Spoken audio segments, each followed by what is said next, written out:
Unafanya kazi katika klabu ya Simba au Yanga? Sasa nisikilize kwa makini. Kuna story moja nataka nikupe. Unajua leo kuna dabi ya Kariakoo dabi kati ya Simba na Yanga, mechi ni ya ngao ya jamii ambayo inapigwa saa 11 jioni katika uwanja wa Mkapa. Sasa kuna story moja imetokea weekend hii katika dabi ya Manchester ambayo ilipigwa katika uwanja wa Etihad. Kuna jamaa mmoja anafanya kazi katika bar ambayo ipo kwenye huo uwanja wa Etihad. Sasa katika siku ya dabi, yule jamaa akaingia kazini akiwa amevaa jezi ya Manchester United. Anafanya kazi kwenye uwanja wa Etihad ambao ni uwanja wa Man City. Yeye kaingia kazini kati ya jezi ya Man United ya msimu 2018-19 huko. Sasa kuingia pale, yule jamaa akaonekana na shabiki mmoja ambaye hakupendezwa na kile kitendo.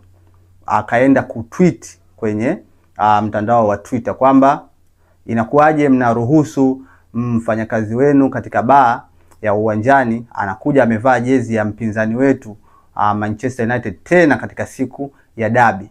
Kwa hiyo kile kitu kikawa kimeenda viral wakati ile game inaendelea, na taarifa ikatoka kwamba yule jamaa amefukuzwa kazi. Yaani jamaa kafukuzwa kazi kwa sababu hiyo tu, kaingia na jezi ya Man United kwenye uwanja wa Etihad ambapo alikuwa anafanya kazi ya baa, akafutwa kazi.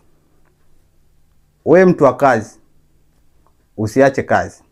Kwa na kushauri, kama unafanya kazi katika klabu ya Yanga au Simba ambapo leo mtakuwa na dabi, unapoondoka nyumbani jitahidi jitahidi katika mavazi yako, angalia kwa makini asije kukukuta ya huyu bwana hana kazi, hana pesa, lakini ni mtu wa kazi. Asante.